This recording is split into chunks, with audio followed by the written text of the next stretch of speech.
신자들의 신앙생활에서 우리 입장에서 최고 중요한 하나님과 만나고 주님과 만나는 통로는 세 가지입니다. 세 가지. 하나는 기도, 그 다음에 말씀, 그 다음에 찬양입니다. 이 세 개가 어우러져 가지고 혹은 때론 하나가 하나님께 드려질 때 그걸 예배라고 그럽니다. 기도, 말씀, 찬양. 이게 이제 기도하고 말씀이 어우러지든지 기도하고 찬양이 어우러지든지 찬양만 드려지든지 어쨌든 예배. 기도와 말씀, 찬양을 강조하고 또 말씀드리는 것은 아주 중요하기 때문에 그렇습니다. 왜 중요하냐 그러면 봐보십시오. 하나님과 우리가 만나는 통로가 기도입니다. 그러면 내 기도가 병들어 버리면, 내 기도가 정상으로 작동하지 않으면 무슨 일이 벌어지겠습니까? 제가 기도나 찬양이나 말씀이다 그러면 사람들은 잘 말씀을 들으려 하지 않습니다. 왜냐하면 찬양? 내가 아는 거야. 말씀? 내가 아는 거야. 기도? 주님 믿은 다음부터 좀 해왔지. 내가 알아 라고 생각합니다. 그런데 실제로는 더 깊이 신자들의 삶 속에 들어가면 기도가 망가져 있는 것들을 많이 발견합니다. 기도가 망가져 있어요. 찬양이 망가져 있어요. 말씀이 망가져 있어요. 찬양을 가지고 먼저 제가 설명을 드리면 봐보십시오. 찬양을 하나님께 드립니다. 여러분이 드립니다. 찬양을 드려요. 그러면 이제 하나님께서 내 찬양을 받으시고 연락하실 때가 되면 성령님의 임재하심이 나타납니다. 환경과 삶이 아니라 여러분 심령에 성령의 임재하심이 있습니다. 똑같은 곡을 가지고 가령 제가 한 100번을 부릅니다. 구주의 십자가 보혈로 계속하여 구주의 십자가 보혈로 100번을 부릅니다. 100번 정도 부르면 명백하게 두 종류의 사람으로 갈라집니다. 명백하게. 한 종류의 사람은 100번을 부르는 가운데 너무나 지루해서 언제쯤이나 100번 정도 계속하여 지겹도록 구주의 십자가 보혈로 불러야 될까?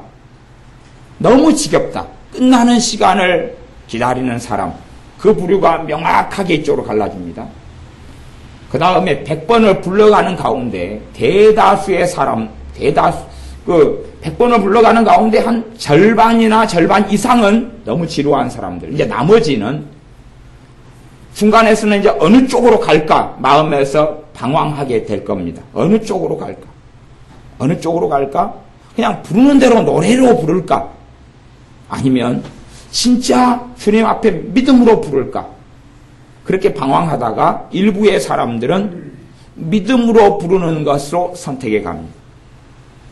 자신이 심지어는 얼마나 마음이 강팍하고 한 100번을 부르는 가운데 자기 마음에는 정말 하나님을 찬양함이 없다는 것을 발견하게 됩니다.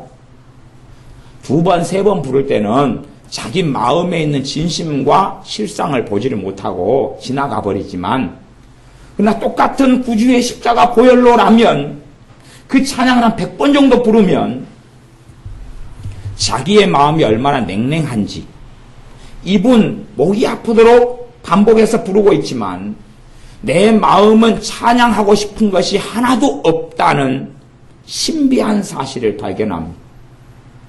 그리고 이제 시편의 기자처럼 내 영혼아 여호와를 찬양하라. 내 영혼아 왜 그렇게 가만히 있느냐? 내 심장은 왜 고동치지 않느냐? 찬양하라 찬양하라 찬양하라. 그리고 마음속에서 외치고 부르짖을 때에 마음이 움직여가기 시작합니다. 꼭 거북이처럼 물 밖에 나와 있는 거북이처럼 느릿느릿느릿하는 것이 사람의 심장이고 마음이어서 재촉을 하지 않으면 안 움직이는 것처럼 그렇게 느림보처럼 움직이는데 내 영혼아 왜 그렇게 강팍하고 있느냐? 좀 정신을 차리라고 시편의 기자처럼 외치면 그리고 마음을 담고 마음을 실으면 그때부터 성령님께서 임재하시기 시작합니다. 성령님께서 임재하시기 시작합니다. 성령님이 임재하심이 뭔지 모르는 분들은 유감스럽게 육적인 사람입니다. 제가 그건 어떻게 할 수 없는, 신자들은 영적인 신자와 육적인 신자 두 개로 나눠집니다. 육적인 신자와 영적인 신자. 물론 그 사이에서 방황하는 사람들도 많이 있습니다. 그런데 두 가지로 성경은 나누는데, 육적인 신자와, 그래서 육적인 신자를 어린아이다고 그럽니다. 성경이요. 영적인 신자로 나눠집니다. 육적인 신자는 성령님이 임재하심이라는 것이 뭔지를 모릅니다. 경험하지 않고 모릅니다. 성령님께 속한 것을 받지 못하고 알지 못하고 실제 삶 속에 경험하지 못합니다. 여러분의 찬양 가운데 성령 하나님의 임재하심을 경험하지 못했다 그러면 심각한 자리에 있는 것입니다. 여러분이 기도 가운데 성령님이 임재하심을 경험하지 못했다 그러면 심각한 자리에 있는 것입니다. 여러분이 말씀 가운데 말씀을 읽거나 듣거나 성령님이 임재하심을 경험하지 못했다 그러면 심각한 자리에 있는 것입니다. 그것은 하나님과 나 사이에 가지고 문제가 있다는 것을 이야기해 줍니다. 문제가 있다. 물론 제가 항상 경험을 할 수 있다라고 말씀드리는 건 아닙니다. 항상 성령님이 임재하심 속에 예배드리거나 기도할 수 있다고 말씀드리는 건 아닙니다. 그러나 최소한 깨어있는 신자들은 종종 자주 경험하게 됩니다. 종종 자주. 그래서 정말로 전심으로 주님을 찾고 구하고 나아가는 자리에서 성령님께서 임재하시게 됩니다. 역사하시죠. 내 마음을 새롭게 하시고 죄를 깨닫게 하시고 회개가 일어나게 하시고 내 마음과 몸을 치유하시는 전능하신 성령 하나님의 역사하심 속에 내가 들어가게 됩니다. 물론 어떠한 사람들이 말하는 성령님이 임재하심이 있다라고 말하는 많은 거짓말들을 저는 보았습니다. 제가 유명한 외국 강사 목사님들이 집회하는 어떤 집회들을 좀 다녀보았는데, 실제로 다녀보았습니다. 다녀보았는데 그 강사 목사님들이 그렇게 이야기하더군요. 이 집회에는 놀라운 성령의 기름 부음이 있다고 말하더군요. 근데 제가 느끼기에는 전혀 그게 없었습니다. 저만이 아니라 여러 사람들이 느끼기에 그것이 없었습니다. 그런데 그 외국의 유명한 강사들은 놀라운 성령의 기름 부음이 있다고 이야기하더군요. 그러면 진짜 성령의 놀라운 기름 부음이 있으면 크게 간단하게 한 두세 가지 결과가 나타납니다. 불이 있으면 왜 타지 않겠습니까? 전기가 들어오면 왜 불이 화나지 않겠습니까? 성령의 기름 부으심과 임재가 있으면 첫째는 큰 성령의 역사하심이 있으면 첫째는 회개가 터집니다. 회개가 터져요. 두 번째, 기도가 살아납니다. 세 번째, 찬양이 터집니다. 찬양이 나오고 깊이 있게 기도가 되어집니다. 그러니까 외국의 유명한 강사 목사님이 지금 이 설교 시간에 놀라운 성령의 임재가 있습니다. 그랬어요. 그래가지고 설교를 1시간 했어요. 30분은 우리나라 분이 통역을 하시고 30분에 이분이 설교하시고 1시간이 끝났습니다. 끝난 다음에 5분이 안 돼서 모였던 사람이 다 떠나버리더군요. 그리고 그 자리에 참석한 저도 기도할 마음이 없더군요. 기도할 마음 자체가 없어요. 그래서 왜 놀라운 성령 임재가 있다는데 왜 기도할 마음도 없고 죄가 깨달아지지도 않고 사람들이 손살같이 다 집으로 사라져버리지? 말씀이 끝나고 집회가 끝났는데 그때가 이제 본격적으로 말씀을 통해 주님을 만나는 시간인데 왜 그럴까? 이게 처음에는 제가 이상하다 그랬습니다. 그러다가 이제 유명한 분들이 하는 집회를 좀 더 많이 다녀보고 참여해 보면서 제 양반들이 지금 뭔가를 느끼는데 거짓말이다 하는 걸 이제 많은 경험을 통해서 알게 되었습니다. 제 양반들이 말하는 게 자기들은 성령 임재라고 느끼는데 그건 거짓말이다. 그래서 성령 임재하심이라고 말하는 가운데 무수하고 숱한 거짓말이 있다는 것을 이제 저는 개인적으로 경험하여 알고 있습니다. 심지어 어떤 찬양단이 앞에서 막 춤을 추고 뛰면서 찬양하는데 놀라운 성령 임재하심이 있다 그런 저 눈에는 너무 거슬리고 자기들이 영광을 받고 있고 자기를 과시하고 드러내고 있는 모습이 보이는 경우들도 여러 번 경험했습니다. 그래서 성령의 임재하심이라 그래서 진짜인 경우가 아니고 가짜인 경우도 아주 많습니다. 근데 이제 그것은 그렇게 느끼거나 착각하거나 생각하는 것은 각 사람의 문제일 뿐이니까 그건 제껴두고 진짜가 있으니 가짜가 있을 수밖에 없는 거죠. 성령님의 진정한 임재하심이 있으면 마음이 회복돼 갑니다. 성령님의 진정한 임재하심이 있으면 적게든 많게든 몸이 치유돼 갑니다. 진정한 성령님의 임재하심이 있으면 내 영혼이 깨어나기 시작합니다. 기도가 살아나기 시작합니다. 그리고 주님을 사랑하는 걸음을 한 걸음 두 걸음 걷습니다. 말씀을 사랑하게 되어집니다. 전능하신 하나님의 말씀 66권을 사랑하게 되어집니다. 지식을 좇지 않고 영을 좇아 살아가는 삶의 걸음을 걷게 됩니다. 찬양을 통하여 언제까지 찬양해야 되느냐? 물론 더 많이 찬양하면 좋지만 최소한 어느 선까지는 넘어야 되냐? 그러면 여러분이 정말로 진심으로 아름다운 목소리가 아니라도 낮은 목소리, 찢어지는 목소리, 음악적 재능이 없는 상태하고 상관없이 여러분의 마음에서 진심으로 전능하신 하나님 앞에 우리 주 예수님 앞에 찬양하는 자리까지 그때까지 나아가야 됩니다. 그래서 진심 어린 찬양을 많이 드려보지 않은 사람들은 100번을 찬양해도 마음이 냉랭하고 뜨겁지 않습니다. 그러나 이제 진심 어린 찬양을 많이 드리는 사람들은 점점 찬양을 드리다 보면 더 빨리 주님의 사랑 속에, 복음의 능력 속에, 주님의 은혜 속에 들어가기 쉬워집니다. 항상 그렇게 된다는 이야기는 아니지만, 그래서 한 사람이 한 100번을 뜨겁게 찬양하다가 겨우 한 90번째 찬양하는데 마음이 이제 뜨거워지고, 이제 마음이 녹아지고, 주님의 사랑이 느껴져서 눈물이 나고, 주님의 구원하심의 감격이 살아나고, 그걸 경험했으면 그 다음에는 이제 100번까지 안 가도 예를 들어 50번, 60번째는 그걸 경험하기가 쉬워질 겁니다.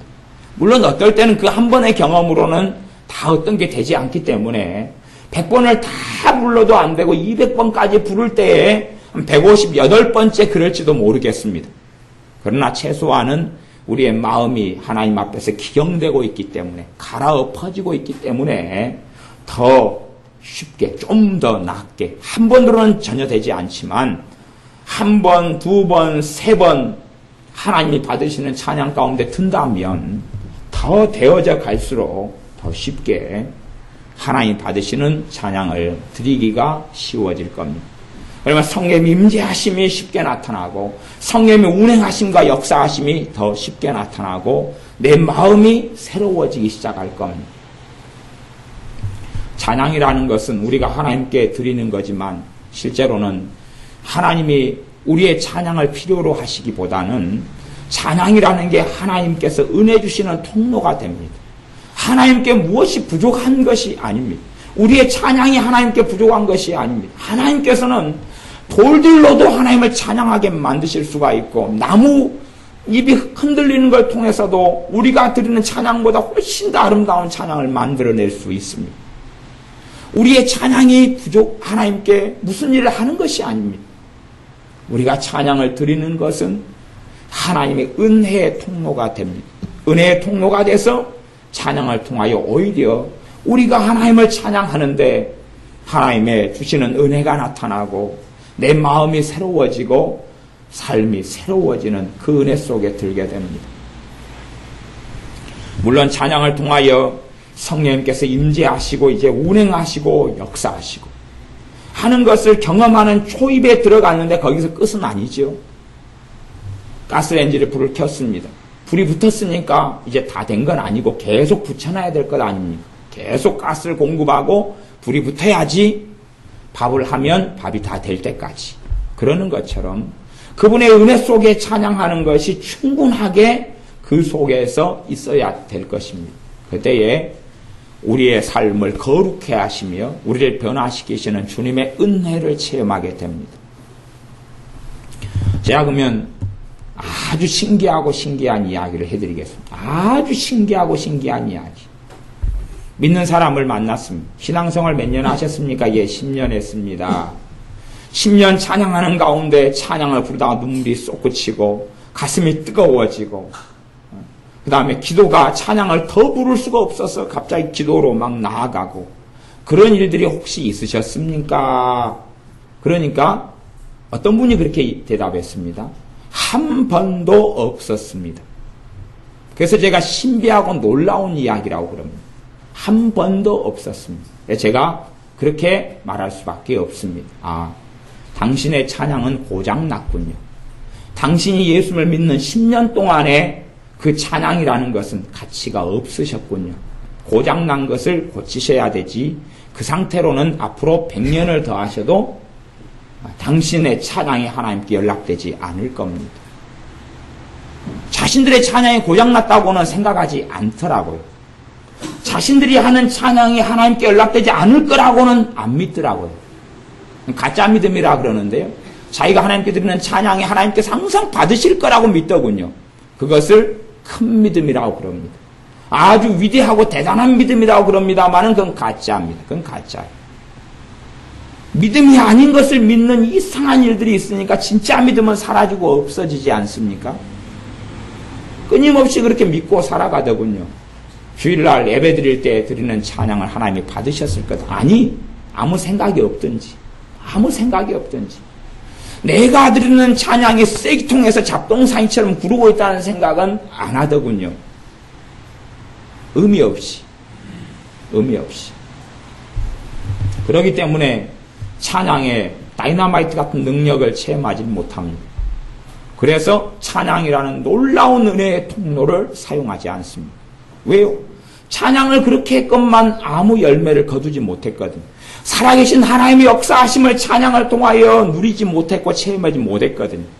그러니 찬양이라는 것은 좀 그냥 흥얼거리거나 아니면 개모임 가가지고 육자배기 부르는 것처럼 그냥 부르는 정도. 기독교니까, 종교니까, 예배니까 없으면 서운하고 음악이라는 게 필요하니까 악기도 필요하고 음악도 필요하니까 그냥 부르는 것. 그 정도로 끝나고 정말 왜 하나님께서 찬양하라 했는지 왜 찬양하라고 그렇게 말씀하셨는지 시편에 그렇게 무수히 많이는 잊혀지고 알지 못하는 것이 되었습니다. 진짜 신자는 도대체 이 찬양이라는 게 무엇인지를 실제의 삶 속에서 하나님께 찬양으로 나아가 경험해야 됩니다. 이 찬양이 도대체 무엇이간데 하나님께서 그렇게 끊임없이 찬양하라고 말씀하셨는지. 자, 찬양하는 시간에 낮잠을 자든지 설거지를 하든지 알바를 하든지 일을 하든지 김치를 담든지 요즘에 또 매실을 한참 거의 다 담았을 때 매실 담든지 그게 훨씬 나을 텐데 아니면 애 똥 닦아주든지 그런 게 훨씬 나을 텐데 왜 찬양하라 그랬는지 하나님이 그 찬양이 없으면 하나님이 못 견디니까 그랬는지 하나님은 돌들로도 충분히 찬양을 받으시기 때문에 그 천만 천사 이상이 하나님을 찬양하기 때문에 그분께 찬양이 부족하지 않습니다. 찬양은 사실은 우리들에게 필요한 것이기 때문에 그렇습니다. 하나님께 필요한 것이 아니라 우리들에게 필요한 것이기 때문에 그렇습니다. 찬양을 통하여 그 열매를 신자로 살아가는 연수 동안에 별로 경험하지 못했다면 정말 깊이 있게 회개해야 될 것입니다. 왜냐하면 하나님을 충분히 조롱했기 때문에 그렇습니다. 하나님을 충분히 조롱하고 우습게 여겼기 때문에 그렇습니다. 내가 드리는 찬양을 하나님이 안 받으셨다면 나는 찬양이라는 걸 이용해서 하나님을 얼레리 꼴레리 하고 있었다는 이야기입니다. 하나님을 조롱하고 비웃고 있었다는 사실입니다. 그렇기 때문에 충분히 신앙이 연수만큼 회개할 수밖에 없다고 말씀드리는 겁니다. 이 무서운 것이 하나님을 만나는 이 통로들인 은혜의 통로들을 오염시키고 더럽게 만들어버린 것입니다. 우리의 밥그릇은 좀 더러워져도 괜찮습니다. 우리의 냄비는 좀 더러워져도 괜찮습니다. 또 저같이 좀 게으름뱅이의 부류들은 라면을 끓여 먹을 때 되면 앞사람이 라면 끓여 먹는 냄비를 대강 물로 부어서 헹궈서 그 다음에 그냥 또 끓여 먹습니다. 깨끗이 안 씻고. 냄비는 좀 더러워도 된단 말입니다. 먹던 밥그릇에 밥을 먹어도 된단 말이지요. 그런 것은 더러워도 대단한 문제가 있는 게 아닙니다. 물론 여름엔 좀 더 조심해야 되지만 찬양은 더러워져서는 안 되는 것입니다. 찬양은 결코 더러워져서는 안 되는 것입니다. 찬양이 더러워지면 우리는 찬양을 통하여 범죄하게 됩니다. 사람이 더러워지고 찬양이 더러워지고 찬양을 통하여 하나님과 만나지 못하면 우리의 찬양은 흥얼거리는 것, 넋두리 혹은 사람에게 보이려고 하는 것, 혼자 종교성을 가지고 하는 것, 그게 많아질수록 우리 안에는 참된 신앙과 하나님을 경외하는 믿음이 아니라 종교가 하나 만들어져 가고 있는 것입니다. 종교의 경전, 종교에서 쓰는 찬양집이 만들어져 있을 뿐이지 참된 우리 심령 속에서 우리 전 존재가 마음을 다하여 뜻을 다하여 성품을 다하여 힘을 다하여 하나님을 사랑하라. 그런 찬양은 하나님께 드릴 수 없는 겁니다. 찬양을 통하여 하나님을 반드시 만나셔야 됩니다. 여러분의 개인적으로나 교회적으로나 예배 때나 집에서 혼자 찬양하실 때나 반드시 찬양을 통하여 주님을 만나는 것이 없다면 우리의 신앙은 병들 수밖에 없고 우리의 삶 속에 하나님을 아는 영광의 빛이 마음이나 생각이나 감정이나 진리 속에서 나타나기 어렵다는 것을 기억하셔야 됩니다. 찬양을 잘 부르느냐 못 부르느냐의 문제가 아니라 심지어는 곡조를 잘 맞출 수 있느냐 못 맞추느냐의 문제는 아닙니다. 어떤 분은 찬양을 하는데 가사는 다 달라도 곡은 다 똑같더군요. 그렇게 해가지고 부르더라고요. 나이 많으신 어떤 집사님은. 상관없습니다. 내 곡조를 가지고 불러도 된다 그런 말입니다. 사람이 만든 곡조에 불과하니까. 하지만 정말로 그 내가 부르는 찬양 가사에 내가 몰입해 있고 그 가사의 말씀에 따라 내가 아멘 하면서 부르고 내가 정말 이렇게 고백하고 있습니다. 내가 정말 이것을 믿고 있습니다. 내가 정말 이 가사와 이 내용으로 하나님 앞에 엎드려 경배하고 찬양을 드립니다. 하는 마음이 우리 안에 있느냐 하는 것입니다. 그게 있을 때에 성령님이 여러분의 심령 속에 역사하시고 운행하시게 됩니다. 마음의 절망이 치유되고 마음의 두려움이 치유되고 근심이 치유되고 마귀 역사가 떠나가고 저주가 물러가고 몸이 회복돼 가고 무엇보다 하나님과 내 관계가 회복돼 갑니다.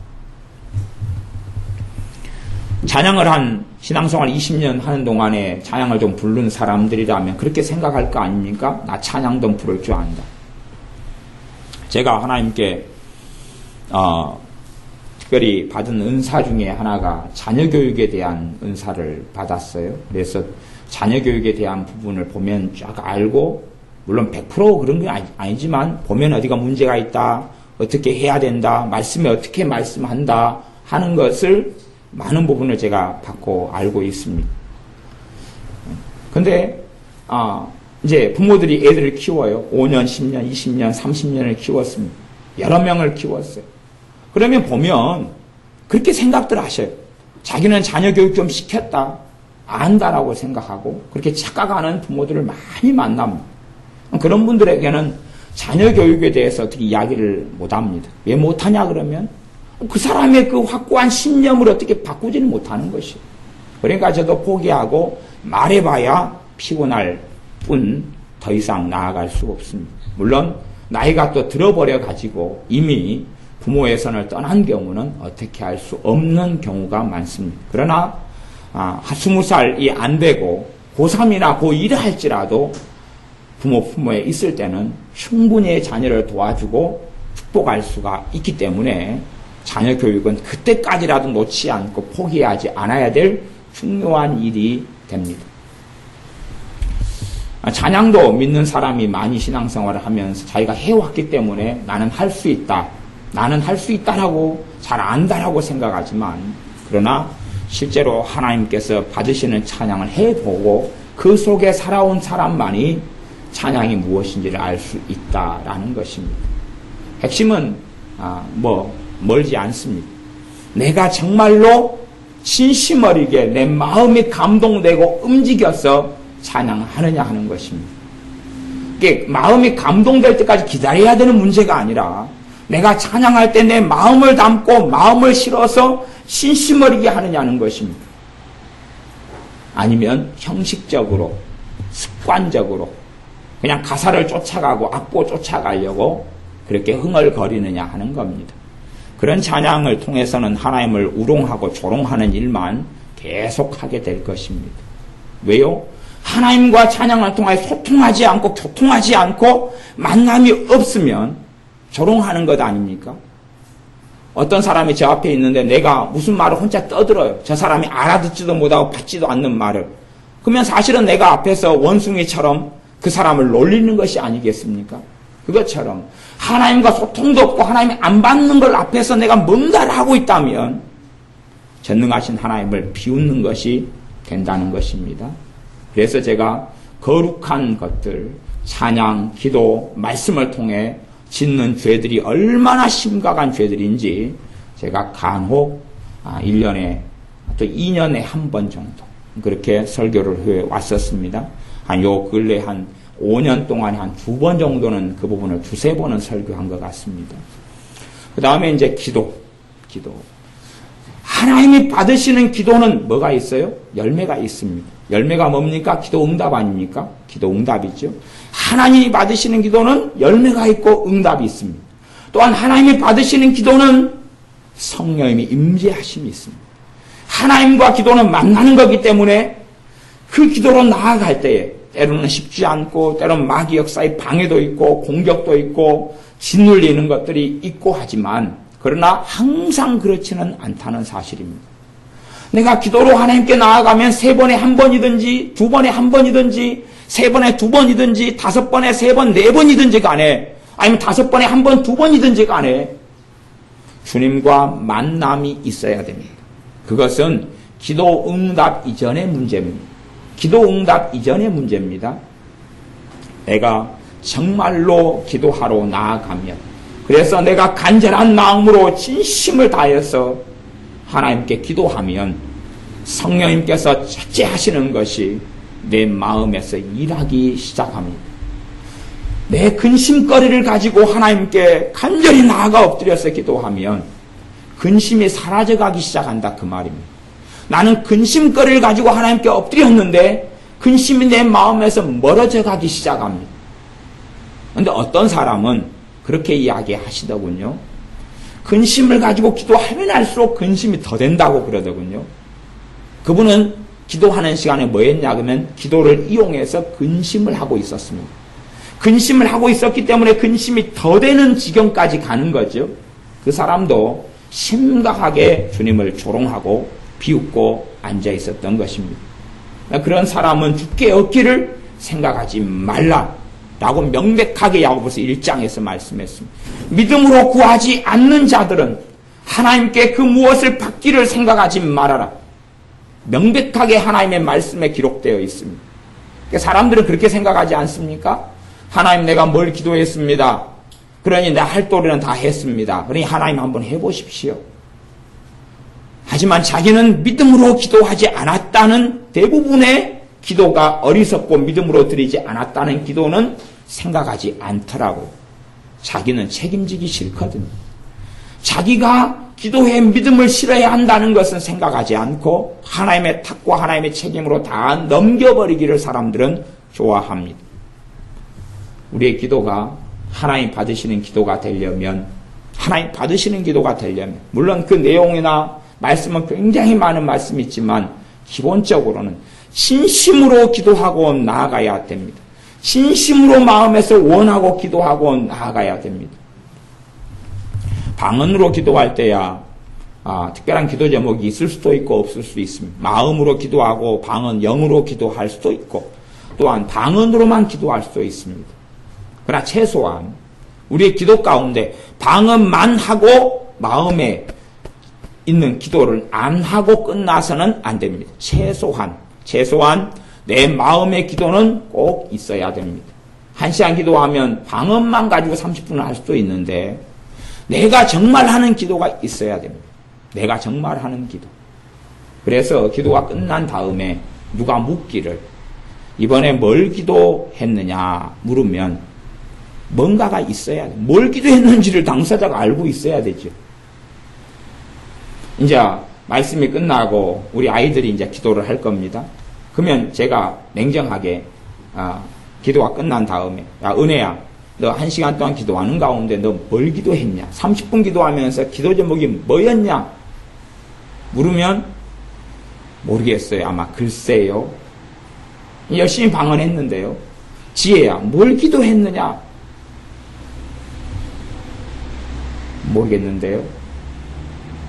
기도 제목이 없어요. 뭘 기도하는지도 몰라요. 뭘 기도하는지도 몰라요. 뭘 기도하는지도 모르는데 어떻게 믿음으로 기도할 수 있고 어떻게 간절히 기도할 수 있고 어떻게 마음을 담아서 기도할 수 있느냐 그것이에요. 뭘 기도하는지도 몰라요. 뭘 기도하느냐 몰라요. 그냥 여거저거 다 기도했습니다. 이거저거 두루두루 기도했습니다. 뭐 맨날 하던 거 기도했죠. 뭐 자식들 기도하고 이거 기도하고 저거 기도하고. 아니 정말로 그걸 기도했느냐 그 말이. 정말로 두루두루 기도한 거 말고 정말로 그걸 마음을 실어서 마음을 담아서 간절한 소원이 되어서 기도했느냐 그 말입니다. 정말로 마음을 담아서. 많은 사람들은 마음을 담기보다는 아마 책장 넘기는 기도 있죠. 책장 넘기는 기도. 그래서 넘기면서 1번, 2번 대표기도식으로 3번, 4번, 5번, 50번까지 기도하는 거죠. 자, 하나님 이렇게 했으니까 이제 하나님 나머지는 알아서 한번 해보십시오. 그런 기도는 성경에 없는 기도입니다.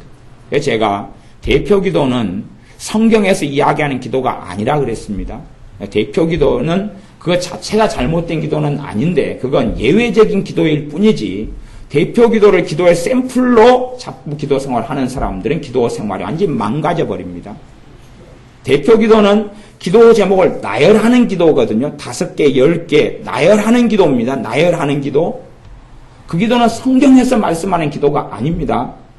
대표기도를 할 수밖에 없는 교회적인 상황이고 신앙생활을 하지만 그러나 대표기도는 기도의 중심이나 샘플이 절대 아닙니다. 잘못된 기도 생활하는 사람들은 주기도문도 대표기도식으로 생각해 버리는데 절대 그런 게 아닙니다. 주님의 사람들의 하나님의 사람들의 기도 생활을 성경을 통해 확인해 보면 되잖아요. 엘리야 선지자가 어떻게 기도했는지, 겟세마네 동산에서 주님께서 어떻게 기도했는지, 에바브라가 얼마나 힘쓰고 애써서 기도했는지, 사도 바울이 어떻게 기도했는지를 확인해 보면 되잖아요. 사도행전에서 교회들이 어떻게 기도했는지 확인해 보면 되잖아요. 대표기도의 식의 기도가 아니었잖아요. 그 기도가 아니었잖아요. 대표기도를 하지 말라 그런 이야기가 아니에요. 그게 기도의 중심도 아니고 샘플도 아니란 이야기입니다. 신앙생활을 좀 해오다 보면 대표기도를 몸에 익숙하게 배웁니다.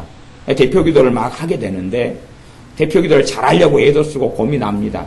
그러나 대표기도를 그러면서 대표기도 식으로 기도의 제목을 나열하는 식으로 흘러가는데 그런 기도는 망조든 기도입니다. 망조든 기도. 성경을 가지고 기도 생활을 점검하지 않고 확인하지 않아요. 자기가 믿고 싶은 대로 그렇게 살아가지만 그걸 그래서 큰 믿음이라 그러는 것이 그걸 큰 믿음. 그래갖고 그 이름을 가진 교회도 막 생겼잖아요. 그게 큰 믿음이라는 거예요. 큰 믿음. 근데 그건 성경에 근거하지 않는 큰 믿음입니다. 하나님의 말씀에 따라 기도하는 것이, 하나님 말씀에 따라 기도하는 것이, 최소한 내가 정말로 마음에서 원하는 기도를 하면 내가 무엇을 기도했는지를 내가 알고 있습니다. 방금 전에 10분 동안 했으면 뭐 기도했느냐? 그거 기도했다. 알고 있어요, 그냥. 근데 뭘 기도했는지 모르고, 간혹 이제 성령님의 인도와 역사를 따라 방언으로만 뭘 구하는지 모르고 할 때가 있어요. 그때는 모르는 게 당연할 때들이 있습니다. 하지만 일반적인 일을 가지고 이야기하는 것입니다. 기도도 정말로 하나님께서 받으시는 기도는 하나님의 문제가 아니고 결국 내 문제인데 내가 가지고 나아가면 나는 어떤 기도 제목을 가지고 기도했는지 몰라도 내가 진심 어리게 나아가면 내 기도 제목이 잘못된 것 같으면 바꿔주시기 시작합니다. 다루어서 기도 제목을 바꿔주시기 시작해요. 바꿔주시기 시작해서 그것보다 더 근원적인 것을 기도하게 하실 때가 많아요. 나아가서 내가 정말로 하나님과 만나고 하나님과 독대하고 하나님과 대면하고 엎드려 있는 것이 기도인데, 그렇다면 하나님은 내게서 하실 일들을 하십니다. 나는 내 문제에 내 생활의 염려를 가지고 나아갔는데 하나님과의 관계에 있어서 나를 고치고 나를 변화시키고 성령의 역사하심을 통하여 죄를 깨닫게 하고 회개가 일어나게 하도록 역사하십니다. 유감스럽게 주님을 믿는 사람들이 신앙생활 연수가 되고 그렇게 믿어왔지만 기도 가운데 단지 주님이 받으신다는 건 떠나서 자기 혼자만 하는 기도 생활만 조금씩 하다가 열매도 없이, 또한 주님께서 기도를 통하여 나를 변화시켜 주시는 것 없이 기도 생활이 지나온 일들이 얼마나 많은 줄 모릅니다. 그래서 그 다음에는 이제 기도 생활을 했다는 사람들에게는 뭘 해보면 아냐 그러면요. 뭘 해보면 아냐 그러면 기도 생활을 신앙생활 예를 들어 10년 했어요. 10년 동안 기도 생활을 했잖아요. 그럼 간단해요. 그 사람이 제대로 알고 있는지 모르고 있는지는. 초신자 3명을 갖다 놓고 당시 10년 동안 기도했으니까 기도 생활 좀 가르쳐라. 이야기하면 돼요. 기도 생활 좀 가르쳐라. 알면 가르치고 모르면 못 가르치거든요, 이제. 알면 가르치고 모르면 못 가르치는 것이에요.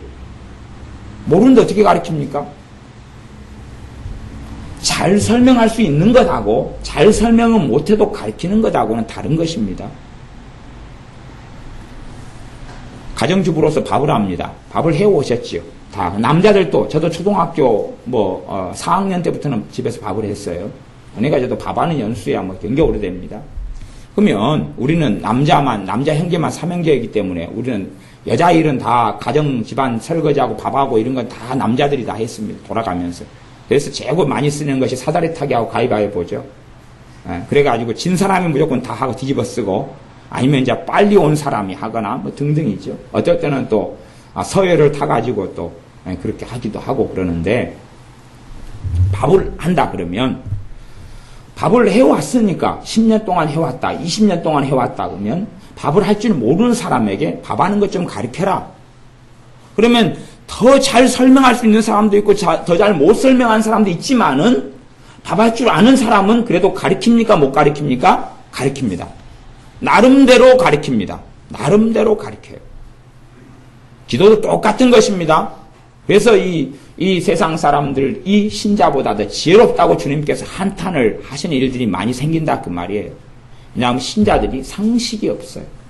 성령 충만해지고 믿음이 깊어지면 상식이 풍부해져 갑니다.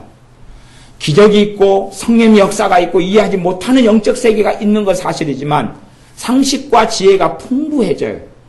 왜냐하면 주님은 지혜로 역사하시고 성령님은 지혜의 영이 되시기 때문에 그렇습니다. 그런데 상식이 없어지는 거예요. 상식이 그것입니다. 내가 밥을 할 줄 알면 잘 설명하든 못 설명하든 설명할 수 있다 그 말이에요. 이제 초등학교 1학년 학교 들어가서 덧셈을 배우는데 잘 못합니다. 2 더하기 3은 5 잘 못해요. 그래도 내가 그 덧셈을 할 줄 알면 잘 가르치는 사람도 있고 못 가르치는 사람도 있지만 그래도 나름대로 2 더하기 3을 좀 가르쳐라. 그러면 나름대로 가르칩니다. 나름대로. 왜? 그걸 할 줄 아니까. 똑같은 것입니다. 기도를 제대로 할 줄 안다면 기도를 가르칠 수가 있습니다. 잘 가르칠 수 있고 못 가르치지만 기도를 가르칠 수가 있어요. 신앙의 연수는 기도의 연수입니다. 신앙의 연수는 기도의 연수예요.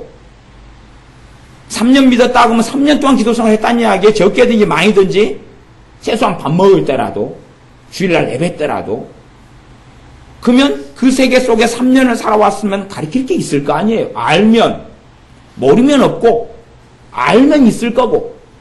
왜? 이 하나님 말씀 성경에서 기도에 대해서 얼마나 많이 말씀합니까? 최소한 자기가 말씀을 실제 삶 속에서 경험하고 말씀의 역사가 삶 속에 나타나도록 하시는 게 하나님의 말씀이에요. 이 말씀을 내 삶 속에서 경험한 게 있으면, 이 말씀의 능력을, 기도에 대한 말씀을 체험한 게 있으면 진짜 기도했다는 이야기니까. 그러면 가르칠 게 있을 것 아닙니까? 이야기할 게 있겠지요. 허구적으로, 이론적으로, 신학적인 이야기 말고 실제 삶 속에서 신학적인 것은 신학자들이 하니까 내버려 두고 주석 쓰는 것은 주석 쓰는 사람들이 하니까 내버려 두고 실제로 이 말씀이 내 삶 속에서 기도에 대한 말씀이 어떻게 이루어졌고 이게 뭘 이야기하는지 내가 경험하고 살아왔다면 실제 신자의 삶에 대한 이야기가 말씀이기 때문에 할 게 있다는 이야기예요. 하지만 신앙생활을 해왔는데 5년, 10년, 20년 그런데 가르쳐봐라. 잘 설명하느냐 못 설명하느냐 떠나서 알면 어쨌든 가르친단 말이시요. 못 가르쳐요. 할 말이 없어요. 뭘 이야기해야 될까 몰라요. 제가 전에 설교를 하게 됐습니다. 신앙생활 열심히 하고 기도생활 나름대로 열심히 하고 그 다음에 설교를 하게 됐는데 막상 설교를 하려다 보니까 뭘 이야기해야 될지를 모르겠는 거예요. 90년 초에 91년 돼가 설교를 해야 되는데 뭘 해야 될지를 모르겠어요. 이제 한 번은 설교할 때 한 번은 데살로니가전서 5장 가지고 한 번은 설교했어요. 또 그 다음에 또 설교해야 되니까 이제 또 깝깝한 거예요. 그러면서 제가 심각하게 경험한 게 뭐냐 그러면 내가 신앙 연수가 좀 되는데 진짜로는 내가 모르구나. 내가 진짜로는 아는 게 아니었구나. 나는 안다고 생각했지만 막상 가르치려고 그러니까 아는 게 아니었구나 이게. 그래서 주의 종의 자격 가운데 주의 종은 가르치기를 잘하며라고 나와요. 유능한 학원 강사가 돼 설명을 잘한다기보다는 최소한 알고 있어서 설명을 할 수 있어야 된다 그런 이야기예요. 알려면 경험하고 체험해야지 신학책을 봐가지고 되는 문제는 아니란 말이에요. 거룩하신 하나님에 대한 신학책을 봐서 거룩하신 하나님을 가리키는 게 아니라 삶 가운데 말씀 가운데 살면서 거룩하신 하나님을 만나고 경험해서 그 말씀을 가리킬 수 있어야 된다는 이야기죠. 기도 생활을 아는 사람들은 기도 생활을 가리킬 수가 있고 자리든 못이든 간에 그리고 기도 생활의 열매를 누리고 살아오게 됩니다. 기도는 하나님과 만나는 것이고 하나님 존재에 서서 그분의 발 앞에 엎드려 있는 것인데 그랬으면 기도의 열매를 첫째는 내 심령 속에 내 믿음 생활 속에 내 삶 속에 그 기도의 열매가 나타난다는 사실입니다.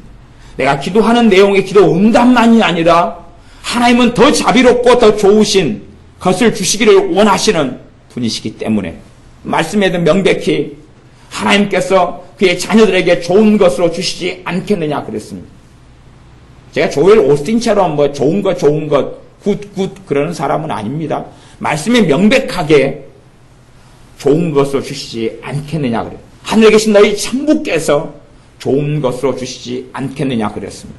그러나 좋은 걸 내가 받고 살지 못했다면 가장 좋은 거 돈이 아니라 하나님과 관계 속에서 내 마음이 새로워지고 회개가 터지고 주님을 더 알아가고 주님의 의로움 속에 들어가는 가장 좋은 것들 말이죠. 그것들이 내 삶 속에 나타나지 않았다면 내 기도들은 열매 맺지 못했고 살아있지 못했고 어딘가의 쓰레기통 속에 어딘가의 음식물 담는 쓰레기통 속에 들어가 있을 수 있습니다. 내가 기도를 통해 하나님을 만나지 못했으니까. 물론 나는 그렇게 생각하기 쉽습니다. 30년 믿어왔고 30년 동안 기도했으니까 곧 열매가 맺히겠죠. 아니다니까요.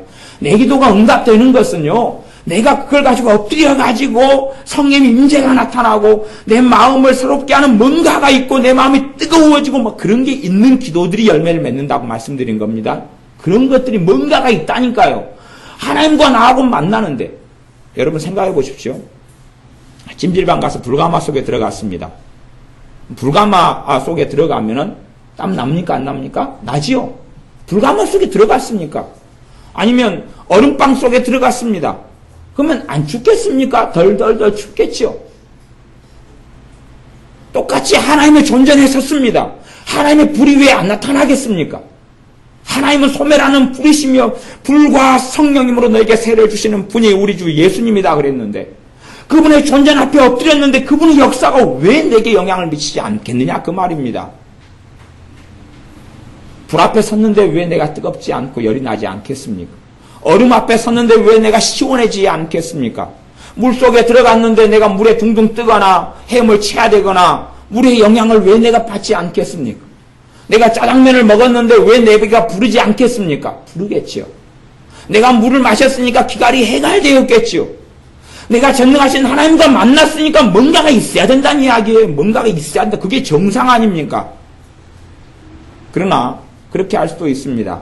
아이들 빠끔살이 하는 것처럼 그냥 붙여놔요. 글씨로 써가지고 여기다 이 벽에다가 하나 붙여놓겠어요. 여기 찜질방 적어놔가지고 그래 엄마가 따라 찜질방 갔다 와라. 그러니까 예 엄마 그래가지고 빠끔살이해서 아이들 그 놀이 하는 것처럼 그 찜질방에 가가지고 놀다가 와요. 그냥 사실 찜질방이 아닌 거거든요. 그냥 종이만 붙여놓고 그 다음에 또 딴 데다가 종이를 붙여놔야죠. 학교 붙여놔요. 학교 갔다 와라. 예 엄마 다녀올게요. 그래가지고 학교에 가서 실컷 놀다가 온다. 그래 공부하고 온다. 그 놀이 그런 놀이처럼 살아간다 그 말이에요. 나는 기도라고 믿지만 기도는 하나님 앞에서 그분 앞에 엎드려 있는 것인데 그분의 존전해 있는 것인 서 있는 것인데 뭔가 일이 벌어진다는 이야기예요. 여러분을 불 속에 집어넣으면 뜨겁지 않겠습니까? 기도는 그것인데 무슨 일이 있어야 된다니까요. 무슨 일이 있어야 된다니까요. 제가 신비 체험을 이야기하는 게 아닙니다. 신비 체험을 이야기하는 게 아니라 무슨 일이 있다는 것은 내 마음이 뜨거워진다는 얘기예요. 뜨거워지거나 찬양이 터지거나 기도하다가 회개가 나타나거나 주님의 사랑이 체험되거나 복음이 역사하거나 등등이요. 물론 제가 항상 그렇지 않고 마귀 공격도 있고 역사도 있고 막 씨름하는 기도도 있고 여러 가지 기도의 종류도 있기 때문에 그러나 5번 있으면 5번 기도하고 엎드렸으면 한 번이든지 그래도 2번이든지 그러지 1000번 기도했는데 한 번이다. 그럼 말이 안 되고 거짓말입니다. 그것은 최소한 5번 기도하면 5번 다 하면 좋겠지만 그래도 한 번은 돼야 될 거 아니에요. 한 번은 2번은 있어야 될 거 아니에요. 2번은 50점이 안 되더라도 아니면 10번을 기도했다 그러면 뭐 50점까지는 안 봐라도 한두 번은 있어야 될 거 아니에요. 한두 번은 그래야지 그게 최소한 진짜 기도하고 살아가는 사람일 것 아닙니까? 그게 열매란 말이 그게 열매 기도 응답을 받는 것 이전에 그게 있느냐 하는 것입니다. 그게 있느냐. 응? 가서 탕수육 중국집에 가서 탕수육을 먹고 짜장면 먹고 짬뽕 먹어도 그럼 먹는 뒤끝이 뭔가 있잖아요. 어제 애들 공부하는 애들 학교에 모여서 교회에서 놀고 막 그래서 어제 팥빙수 하나씩 먹고 먹으니까 속이 시원하잖아요. 1000원짜리 팥빙수 하나 사다가 하나씩 다 먹고 속이 시원하고 튀김을 사다가 먹었는데 우리 서영이 같은 경우는 그 고추 튀김이 매워서 잘 안 먹다가 먹고 그랬는데 매콤하니 맛있더라고. 고추 튀김을 먹었으니까 매콤하잖아요. 매콤해요. 근데 하나님과 만나는 사건이 기도인데 뭔가가 일이 없다니요. 고추튀김을 먹어도 매콤한데 말이 안 되잖아요. 상황이. 이게 많은 사람들이 허구적으로 이론적으로 자기 생각 속에서 기도 생활을 하고 살아가는 것이지 그분과 만나는 건 아니라는 사실이에요. 제가 뭐 이상한 이야기를 하는 게 아니에요. 제가 성령님 임재하심 이야기했지만 그 임재하심이 이상한 이야기가 아니라 뭐요? 말씀 깨달아지고 주님의 은혜가 감사가 되어지고 마음이 뜨거워지고 내 절망이 떠나고 임재하심이 결과가 그렇게 나타나요. 임재하심이 뭔지를 몰라도 괜찮아요. 몰라도 괜찮아요. 최소한 내 냉랭한 마음이 움직이기 시작해요. 기도가 진심으로 기도하면 전심으로 하나님을 찾고 찾으면 만나주리라 말씀했거든요. 설교를 듣는 것도 마찬가지입니다. 내가 정말로 수동적이 아니라 간절한 마음으로 말씀을 듣기를 원하면 이 말씀이 여러분 귀에 들려올 때 마음이 뜨거워지는 것이에요. 말씀을 통해 성령의 역사가 있는 것이에요. 그러나 수동적으로 가만히 무슨 말인가 그리고 적극적으로 내가 말씀을 받으려고 하지 않으면 그런 일은 없어요. 또 성경 읽기도 마찬가지예요. 지식을 얻으려고 읽는다면 아무런 가치도 없는데 정말로 내가 성경 읽으려고 엎드렸는데 주님 앞에 엎드려 주님의 말씀을 받는 마음으로 엎드리면 말씀은 다 이해 안 돼도 말씀이 꿀성처럼 달아지기 시작해요.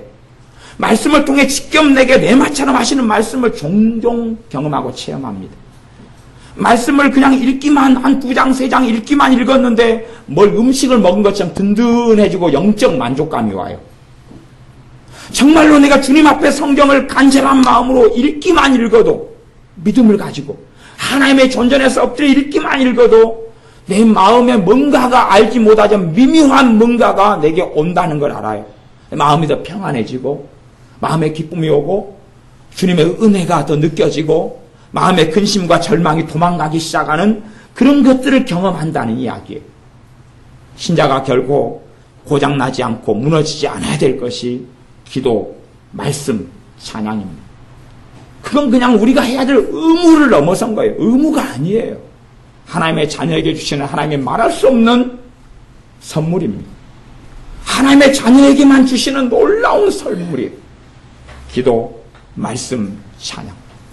그러니 우리가 바르게 하나님 앞에 서서 찬양하고 기도하고 그 말씀 앞에 엎드려서 내게 주시는 살아계신 하나님으로부터, 사람으로부터 오는 말들이 아니라 하나님으로부터 오는 말씀을 듣고 사람이 떡으로만 살 것이 아니요 그 입에서 나오는 모든 말씀으로 살 것이냐 하는 것처럼 말씀을 통하여 인생과 삶이 또한 나아가서 내 가정과 내 자녀들이 하나님의 복음 속에 우리 주 예수님의 구원의 복음, 치유의 복음, 능력의 복음, 사랑의 복음, 의로운 그 거룩한 복음 속에 우리가 또 우리의 가정의 이웃들이 우리를 통하여 들어가게 되시기를 바랍니다. 기도하겠습니다.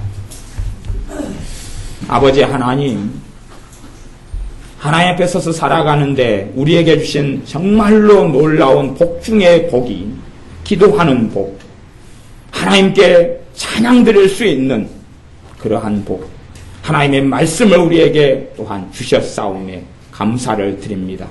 우리가 이 하나님과 만나는 놀라운 특권들과 선물들을 잘못 사용하거나 혹은 오랜 세월 동안 착각한 채 기도가 막히고 찬양이 무너지고 말씀 생활이 무너지고 살아와 결실하지 못하고 열매 맺지 못할 때들이 많았습니다. 주님 앞에 자백하며 고백하오니 우리를 긍휼히 여겨주셔서 우리의 무너진 곳들이 휘축되게 하여 주시옵소서. 우리의 황폐케 된 곳들이 다시금 건설되게 하셔서 기도의 능력을 체험하게 하시고 기도를 통하여 주님을 빼앗게 하시며 우리가 마음을 다해 드리는 찬양을 통하여 성령의 임재하심 속에 주님의 사랑 속에 은혜 속에 긍휼과 자비 속에 들어가게 하여 주시옵소서. 말씀을 통하여 우리의 믿음이 성장하게 하시며 말씀의 능력을 통하여 마귀가 떠나가고 우리가 주님을 더 깊이 아는 은혜 속에 들게 하시고 말씀을 통하여 우리가 충분히 많은 것들을 먹고 누리며 살게 하여 주시옵소서. 예수님의 이름으로 기도하옵나이다. 아멘.